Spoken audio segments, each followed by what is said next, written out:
tыңдаңыздар. Қыз төресі бүркіт жан жануарлар арасында өтетін қазақша күрес сайыста шақырады. Сайыста жеңіп шыққан балуанға арнаған арнайы сыйлық бар.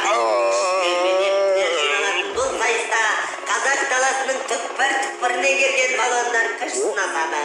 Қанекей кім күштеген? Тыңдаңыздар. Қыз төресі бүркіт жан жануарлар арасында өтетін қазақша күрес сайыста шақырады.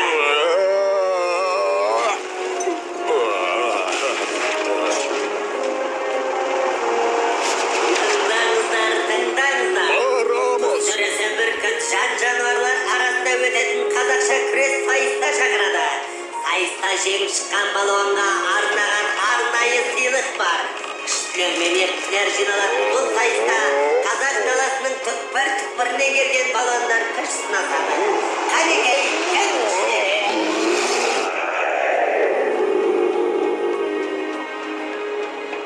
Бұл жарыста жеңіске жету оңай емес. Саған көп жаттығу қажет, балам. Қазірден бастап дайындыққа кірісейік. Мен дайынмын.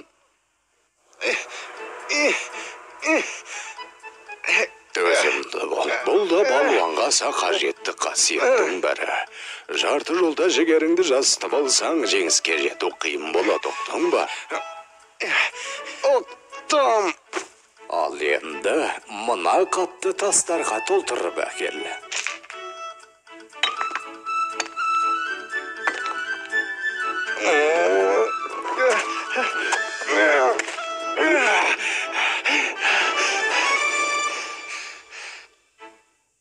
Ата, қапшық толы тастың күреске не қатысы бар?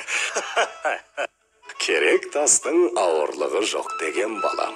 Не құрылым жаттығуда қиын болса, сайыста оңай болады. Алдында сенен салмағы басым, қарсыласың тұр деп есепте.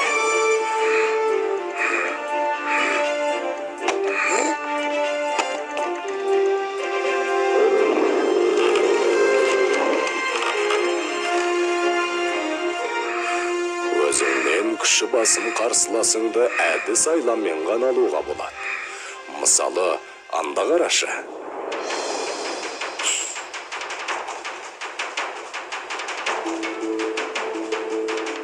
Міне, екеуінің күші тең емес. Алайда кішкентай Дәуіттің әрекеті үлкен жыланның бетін қайтарды. Түсіндім, ата.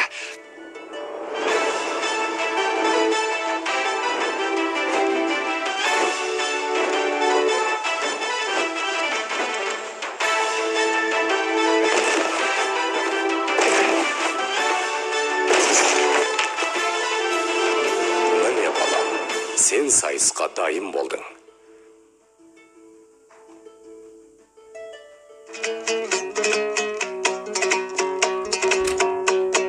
Қой болсақтан момынды, күдірейтіп жонымды, сөз сөйлесем қонымды, шешіп алмас тонымды, азулыға алдыртпай, қарсыңғарды салдыртпай, қазақтың ұлттық тағамы қамазды сүйісіне шығып отыр. Әсіресе Африкадан келген мүйіз тұмсық келсе де қайта-қайта қол созылды.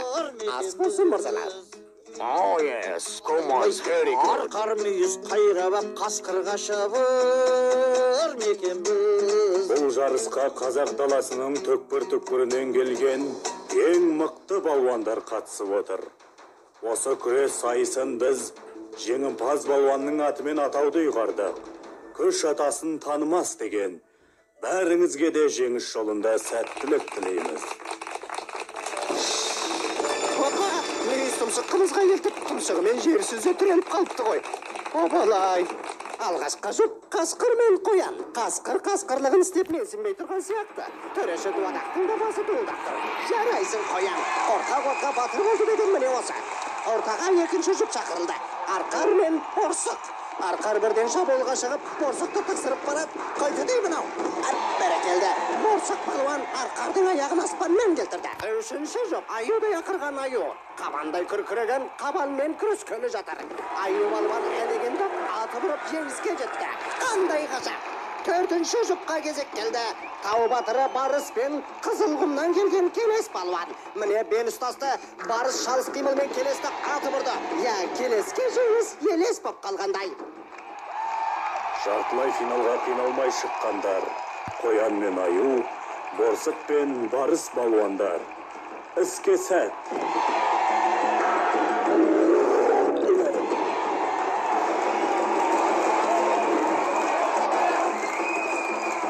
Міне көптен күткен ақтық сайыс келіп жетті.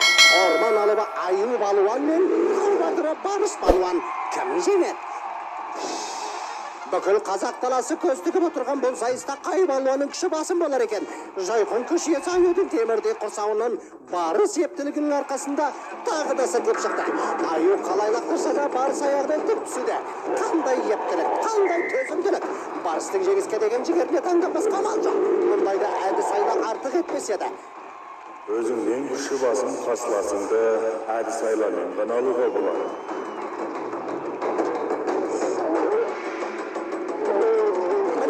Барыс ерін тауға ұйды, алып ұрды. Таза жеңіс, ғажақ. Міне, жеңімпаз да анықталды. Барыс балуанның құрметіне бұл сайысымыз ендігі жерде Қазақстан барысы деген атпен өтетін болады. Құттықтаймыз. Жарайсың балам. Сен қазақша күрестің мәртебесін тағы да бір көтеріп тастадың. Ұлттық күресіміздің абыройын асқақтатады.